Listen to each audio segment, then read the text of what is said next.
नमस्कार, पुन्हा एकदा आपले स्वागत आहे मित्रांनो। पेन्शनधारकांसाठी मोठी आनंदाची बातमी, पेन्शनधारकांना मोठी भेट, सरकारने जारी केला आदेश।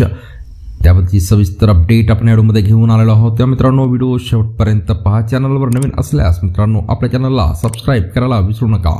तर मित्रांनो CGHS कार्ड संबंधी नवीनतम कार्यालयीन आदेश भारत सरकार आरोग्य आणि कुटुंब कल्याण मंत्रालय केंद्र सरकारच्या आरोग्य योजनेद्वारे 26 मार्च 2024 रोजी जारी करण्यात आलेला आहे। आमच्या सर्व CGHS लाभार्थ्यांना अनेक वेळा समस्येचा सामना करावा लागतो। त्यांना नवीन कार्ड मिळवण्यासाठी अनेक समस्या आणि विलंबाचा सामना करावा लागतो आणि या संदर्भात सर्व CGHS लाभार्थ्यांसाठी एक आनंदाची बातमी आहे। CGHS प्लास्टिक कार्ड मिळण्यास विलंब होणार नाही मित्रांनो।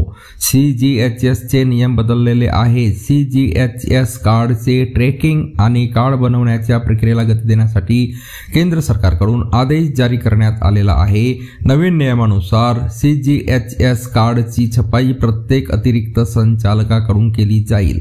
यापूर्वी सर्व CGHS कार्डाची छपाई दिल्ली मुख्यालयाद्वारे केली जात होती, त्यामुळे CGHS कार्ड मिळण्यास मोठा विलंब होत होता। परंतु आता CGHS प्लास्टिक कार्ड प्रत्येक शहराच्या अतिरिक्त संचालकाकडूनच जारी केले जातील। त्यांची छपाई शहराच्या अतिरिक्त संचालकाद्वारेच केली जाईल, जेणेकरून CGHS लाभार्थ्यांना कार्ड मिळवण्यासाठी कोणत्याही विलंबाला सामोरे जावे लागणार नाही। यामुळे कार्ड बनवण्याच्या प्रक्रियेलाही वेग येईल आणि CGHS लाभार्थ्यांना लवकर कार्ड मिळू शकेल।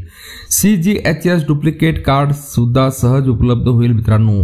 याच वेळी कोणत्याही CGHS लाभार्थ्यांचे कार्ड हरवले असल्यास डुप्लिकेट कार्ड बनवण्यासाठी 100 रुपये शुल्क आकारले जातील आणि या कार्डाची छपाई देखील प्रत्येक शहराच्या अतिरिक्त संचालकाद्वारे केली जाईल। तर सर्व CGHS लाभार्थ्यांसाठी खूप फायदेशीर बातमी आहे।